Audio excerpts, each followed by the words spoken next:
నమస్తే friends, welcome to ARK talks. ముందుగా మీ అందరికీ వైకుంఠ ఏకాదశి పర్వదిన శుభాకాంక్షలు. ఈ శుభ సందర్భాన్ని పురస్కరించుకుని ఈరోజు మీకు ఒక విశిష్టమైన ఇటీవల నేను సందర్శించిన ఒక అత్యద్భుతమైన దేవాలయం గురించిన విశేషాలను మీతో పంచుకోవాలనుకుంటున్నాను. బహుశా మీలో చాలామంది ఇప్పటికే ఆ దేవాలయాన్ని సందర్శించే ఉంటారు, అక్కడ దేవదేవుణ్ణి కొలుచుకునే ఉంటారు.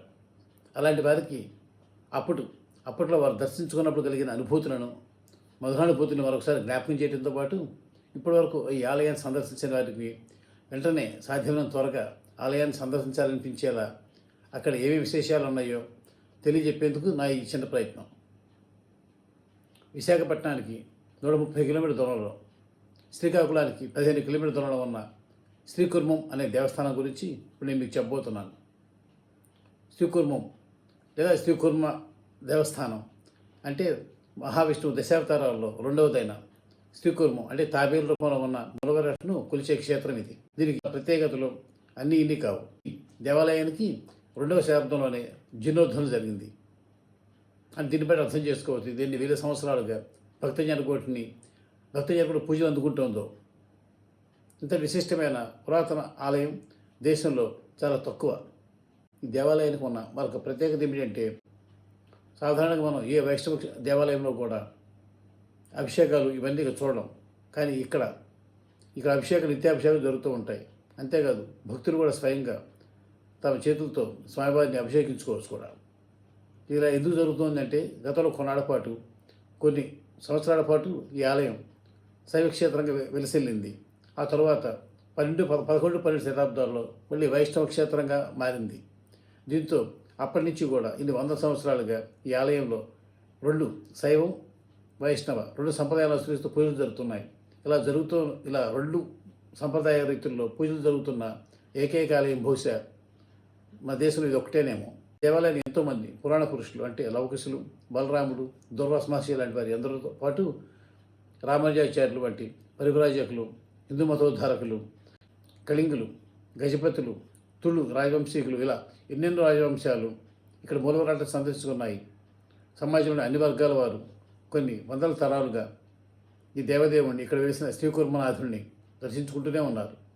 దేశంలోనే శ్రీకుర్మనాథుడికి ఉన్న అతి కొద్ది దేవాలయాల్లో అత్యంత ప్రశస్తమైనదిగా పెరిగిన శ్రీ కుర్మనాథ దేవాలయానికి మరో విశిష్టత కూడా ఉంది.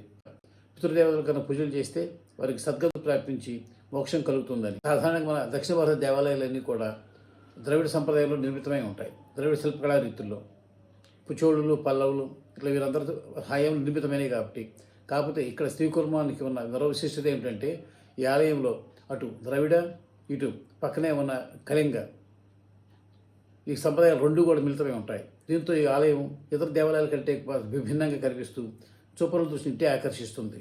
ఈ ఆలయానికి మనం చూసేది ఒక ధ్వజస్తంభమే. శ్రీకుర్మలో మాత్రం 2 ధ్వజస్తంభాలు ఉంటాయి ఆలయానికి. ఒకటి తూర్పు వైపున, మరొకటి పడమర వైపున.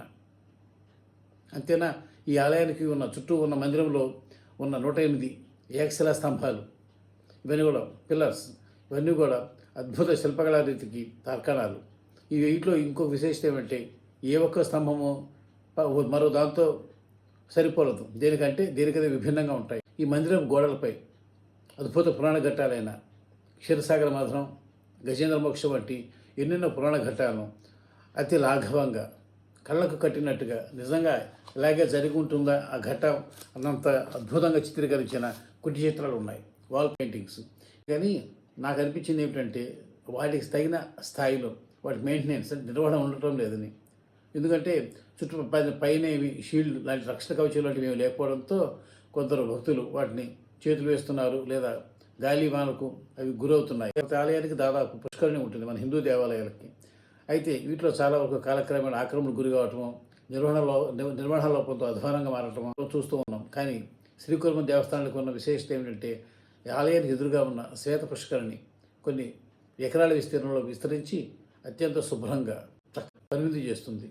ఇలా శ్రీకుర్మ దేవస్థానానికి ఉన్న పురాతన ప్రాచీన వైభవాన్ని కళ్ళ కడుతూనే ఈ శ్వేత పుష్కరిణి కూడా దేవాలయం అందాన్ని రెట్టింపు చేస్తుంది. మరొక ప్రత్యేకత ఇక్కడి నక్షత్ర తాబేళ్ల సంరక్షణ కేంద్రం.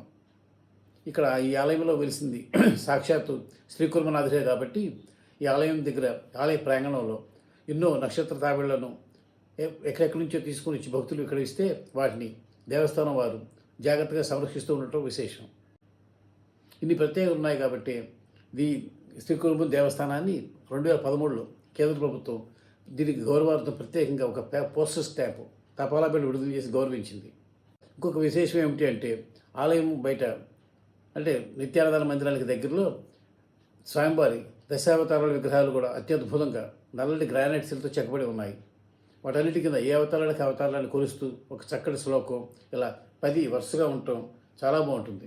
పెద్ద పెద్ద దేవాలయాలు కనిపించే మాదిరిగా ఇక్కడ కూడా నిత్యాన్నదానం జరుగుతూ ఉంటుంది.